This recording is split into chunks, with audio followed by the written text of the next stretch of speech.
That was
afternoon.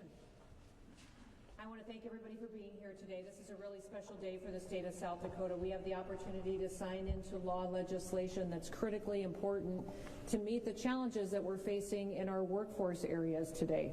It was President Ronald Reagan who said years ago, those nations and states which have secured man's highest aspirations for freedom, opportunity, and justice have always been those willing to trust their people, confident in their skills and their talent equal to any challenge. South Dakota has demonstrated that in a way that no other state has over the last several years. If you know, we face some incredible challenges in our state, but we've taken every one of those challenges and turned them into opportunities. We told our story about the value of our people, our work ethic, and that we wanted people to come here and be a part of our special way of life. South Dakota has grown our economy and our population in historic ways recently. We have had businesses here that have been able to thrive because of our freedoms, and they have expanded. We have recruited other businesses to come to the state, which before never even considered making this their home. And we have had tens of thousands of people that have picked up their lives and their families and their kiddos and moved here to our state because they recognized that they would get the opportunity to thrive.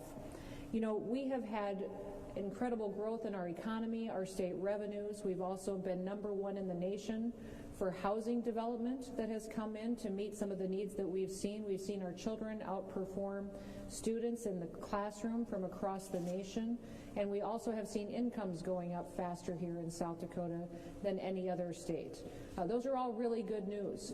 We have one of the record low unemployment numbers that we've ever had in the history of South Dakota, but what also needs to be addressed is the fact that we still have 21,000 open jobs today. I think most of the businesses that I go into, they say we could continue to expand, we could continue to pursue new opportunities if we just had the workers. I'm a big believer that the state that has the workers will be the state that continues to thrive for many years to come. And why we do that, we know that many people that want to come to South Dakota, that they look at our state, but they also know that they may be licensed or they may have a skill set that when they hit the ground here that they can't utilize it right away. Several years ago, South Dakota had this debate on this bill, and this bill and this piece of legislation that looked like this was not successful. But this year I am thrilled that overwhelmingly the legislature has recognized the need to recognize out-of-state licenses. That when people want to move to South Dakota, that immediately we will recognize the training and the skill set that they have in their license from their home state as they relocate to make this the place that they want to raise their families. As we look at the history of the last several years since I've had the chance to be your governor, the very first year I was in office, we brought a bill that would allow military spouses to have their licenses recognized, and that did pass and has seen and demonstrated incredible opportunities for our military families as they've relocated to our state. Since then, we've also brought legislation that recognized healthcare licenses in regards to nurses or those in the healthcare field, that when they came to South Dakota, we would recognize their license and let them get to work immediately. That bill was brought largely in response to the COVID pandemic, but we also saw how it met the needs and the shortages that we had throughout the state of South Dakota. So today I'm signing into law legislation that will recognize out-of-state licenses in virtually all other fields of employment in the state of South Dakota. This law will streamline the licensing and certification process for thousands of people that are choosing to make South Dakota their home. If someone moves here and they're ready and qualified in the workforce area to which they were specialized and trained in, then state laws should not stand in their way to get right to work. Today, there are about 900 job openings that can be filled when this bill is signed into law. We think that now, between now and 2030, that it could be annually up to 4,000 jobs that would be streamlined by having those licenses immediately recognized as soon as they hit the borders of our state. This anticipates about 200 plumbing jobs a year, which I know we're here today with Midwest Technical, and just so grateful they've hosted us and that they're welcoming us, because this is one of the specialty areas that they focus on. And another profession would be electricians. Up to 300 of those individuals per year could be annually recognized. One of the interesting pieces of this bill is that it also addresses teachers, and that teachers could be certified as soon as they hit the border. Up to 300 annual elementary school teacher openings and more than 500 different accountant openings could be filled in the state because of how we're streamlining the regulations in South Dakota today. All of those jobs require licenses, so this bill will help fill those jobs here in our state for years to come. We've had other states that have done this in the past, so there's a handful that have pursued this kind of comprehensive recognition of occupational licenses. Some of them, including Arizona, have seen 5,000 jobs since then that have been filled using this kind of legislation and policy. We know that we live, though, here in South Dakota in the best state in the nation. We know we tell our story better than anywhere else, and we know that people are looking for exactly the quality of life that we can offer.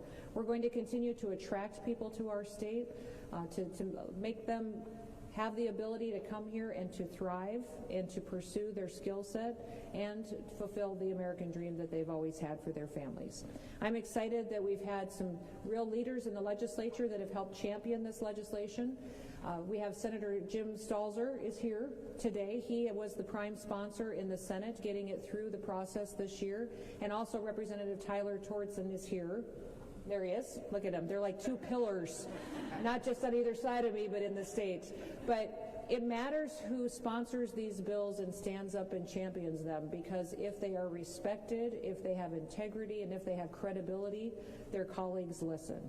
And it's very clear this year that with these two men carrying this bill and being willing to educate their fellow policymakers on this legislation, that they learned and they understood the value of it and getting it across the finish line and getting it signed into law today. So I want to thank them for their leadership, and I want to thank them for helping us meet the workforce challenges that we have here in South Dakota today.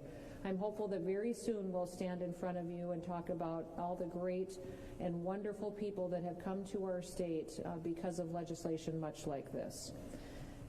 Let's get to work, and let's get to signing this bill for everybody. I have in front of me, and I've got some pens here that I will hand out after we're done. What I will do is I will sign this piece of legislation, and I will be presenting the pens in signature afterwards to Senator Stalzer and to Representative Tortson. Today, the 2023 South Dakota Legislature has presented forward Senate Bill 76. This is entitled An Act to Provide for Licensure by Endorsement of Certain Licensed Professionals and Occupations.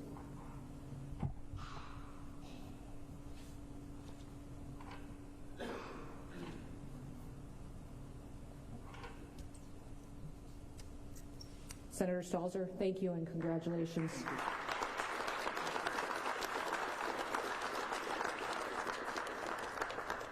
Representative Tord, thank you so much for your leadership.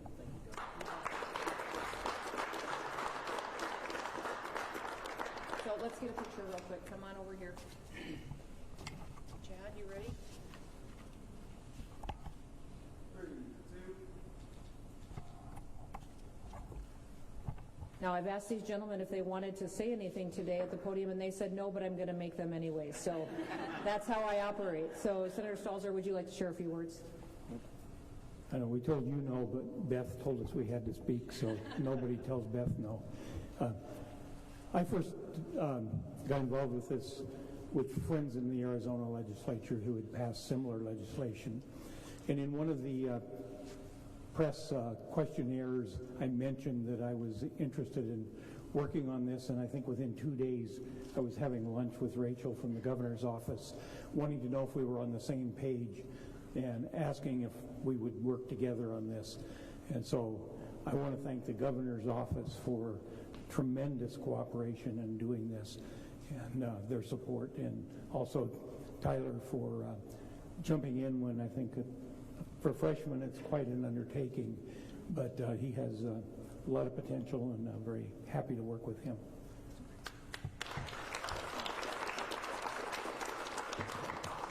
I'll be brief too. Just kind of a big thank you to Senator Stalzer and to the governor and her team for letting me be part of this. I joke I'm I think 31, 32 days in so far, so it's been quite the experience to be able to have the support that we did in the legislature. I think we had 98 of us that supported this all the way through, and there's no secret that our way of life and the quality of life here in South Dakota, everybody, it's been said before, this is a great state, probably the best state to live, work, and raise a family. And to be able to have something like this that makes it easier and more streamlined to get people that are certified in their craft to be able to move to the state or return home to their state and be able to get working right away, is just adds to that. So just happy to be part of it. Thank you.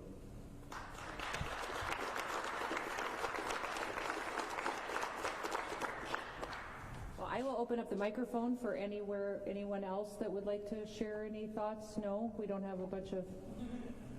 Well, again, I want to thank Midwest Mechanical for hosting us today. This has been wonderful to be somewhere that will benefit from policy like this. So many times when you're debating bills and legislation and you're in the Capitol and you're thinking of ideas to help the people of South Dakota, the best perspective can be gained with the folks every day that make the business run on time and that have the work ethic that makes South Dakota so special, and that really are just looking for government many times to get out of the way, to get regulations out of the way, and let them do what they do best. And Midwest Mechanical does that better than almost anywhere else in any other business here in the state of South Dakota. So thank you for hosting us. We're maybe going to wander around and see if we can build something before we leave, and something that matters. But thank you for being here today. We appreciate you being flexible on the time too as well, and you all have a wonderful day. Did you want me to take questions here or later? Right now? All right, I'm taking questions right now if anybody has any. Was this as close to reciprocity as you guys could come? Well, reciprocity is where other states recognize our licenses as well, back and forth. For us to recognize them certainly opens the door to that conversation. So we do have reciprocity with some states, but I know that many states are looking at this legislation. What's been interesting to see the last couple of years is how often other states are looking to South Dakota for model legislation. When we do something here, people start to talk about it now, and they're starting to do it in their states as well. So while we certainly looked at the example we had in Arizona and a couple of other states that debated and talked about this, now that we've done it, I know more of those states are calling us saying, how can we do this exactly like you've done? What else? Anything else? All right. Yes, you can. Come on in. Thank you very much. So welcome everybody for the 302 employees of Midwestern Mechanical. We're glad you're here to talk to the question that you made about the reciprocity. We do have reciprocity with several states around us, not to the south or to the west. So when we do work in those states, there's a lot of red tape and a lot of things that have to happen.